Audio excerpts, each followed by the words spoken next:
नमस्कार दोस्तों, भगवान कृष्ण के भागवत गीता में दिए गए उपदेशों में से मैं आज आपके लिए कुछ पांच ऐसे उपदेश लेकर आई हूँ जिन्हें अगर आप अपने जीवन में अपना लेंगे तो कामयाबी आपके कदम चूमेगी। आप जीवन में कितने भी परेशानी से जूझ रहे हो, आपको उन परेशानियों से, उन संघर्ष से निकलने में काफी मदद मिलेगी। तो सबसे पहले कर्म और उसके फल का सिद्धांत।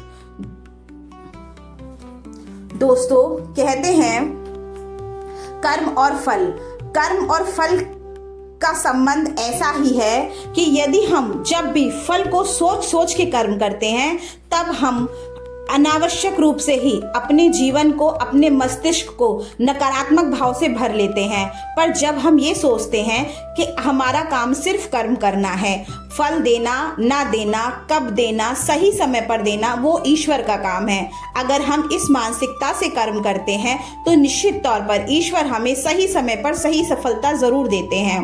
दूसरा भगवान श्री कृष्ण का उपदेश है, हमें अपने मन को नियंत्रण में रखना चाहिए। कभी कभी हम जीवन में ऐसी परिस्थितियां अपने मन को नियंत्रण में ना रखकर उत्पन्न कर लेते हैं जिनके कारण हमारा पूरा का पूरा भविष्य बर्बाद हो जाता है। तब भगवान श्री कृष्ण कहते हैं कि हमें हमारे मन पर नियंत्रण रखना चाहिए। हम मन के स्वामी हैं, मन हमारा स्वामी नहीं है।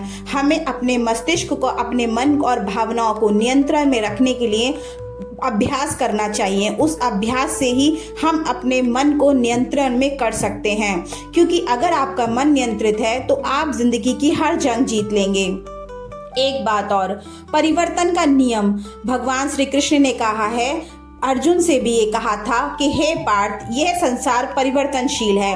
इस संसार में कुछ भी ऐसा नहीं है कि जो परिवर्तित नहीं होता। इस संसार में चाहे सुख हो, दुख हो, हानि हो, लाभ हो, हर चीज में परिवर्तन आता है।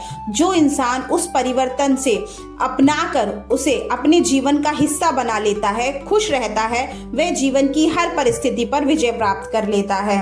इसके अलावा भगवान श्री कृष्ण ने कहा है कि परम सत्ता पर अटूट विश्वास। जब हे अर्जुन, तुम उस परम सत्ता पर, भगवान श्री कृष्ण, मुझ पर अपना अटूट विश्वास रखकर अपने कर्म करोगे और सब कुछ मुझ पर छोड़ दोगे तो तुम्हारे जीवन में मंगल ही मंगल होगा। वहीं जब इंसान संदेह की दृष्टि से देखता है ईश्वर को, उनके कामों को, वही इंसान परेशान होने लगता है, संघर्ष करने लगता है। इसके अलावा भगवान श्री कृष्ण ने यह बात भी की है, हमें क्रोध का त्याग करना चाहिए। दोस्तों, क्रोध एक ऐसी चीज है जो इंसान का मत भर लेती है, उसकी बुद्धि को भ्रष्ट कर लेती है।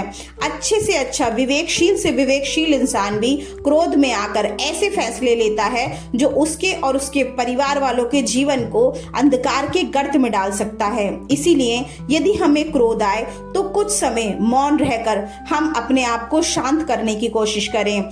हम ये सोचें कि क्या इस क्रोध में हम कोई गलत फैसला तो नहीं ले रहे हैं, उस समय फैसला लेने से बचें। दोस्तों, अगर ये भगवत गीता की ये कुछ महत्वपूर्ण बातों को आप अपने जीवन में अपनाएंगे तो आप जानेंगे आपका जीवन सहज ही खुशियों से भर जाएगा। मैं शिवी इसी तरह के भगवान कृष्ण के अनमोल वचनों को लेकर आपके सामने दोबारा प्रस्तुत हो जाऊंगी। तब तक के लिए राधे राधे। अगर चैनल पर नए